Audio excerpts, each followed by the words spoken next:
તો અમદાવાદ, વડોદરા, વલસાડ અને ગાંધીનગર બાદ મહેસાણા કોર્ટને ઉડાવી દેવાની ધમકી મળી છે। મહેસાણા ડિસ્ટ્રિક્ટ અને સેશન્સ કોર્ટને બોમ્બથી ઉડાવી દેવાની ધમકી મળી। ડિસ્ટ્રિક્ટ કોર્ટના ઈમેલ આઈડી પર આ ધમકી મળી।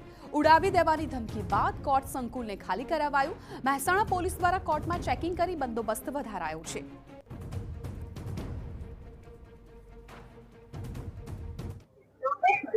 Mehsana district and session court એના અંદર આજે સવારે જ્યારે મેલ આવ્યો કે ભાઈ મહેસાણા ડિસ્ટ્રિક્ટ કોર્ટ અને સેશન્સ કોર્ટને બોમ્બથી ઉડાવી દેવામાં આવશે, તેવો મેલની જાણકારી મળતા જ ડિસ્ટ્રિક્ટ એન્ડ સેશન જજ શ્રી દ્વારા તાત્કાલિક મહેસાણા ડિસ્ટ્રિક્ટ કોર્ટનું બિલ્ડિંગ, વકીલ મિત્રો, અરજદારો હોય કે પોલીસ સ્ટાફ હોય તેમજ કોર્ટનો સ્ટાફ તમામને અત્યારે બિલ્ડિંગ ખાલી કરી દેવાનો આદેશ કરવામાં આવેલો છે અને ડોગ સ્ક્વોડ અને તેમજ જે બોમ્બ સ્ક્વોડ છે તેમને બોલાવવાની કાર્યવાહી કરવામાં આવેલી છે।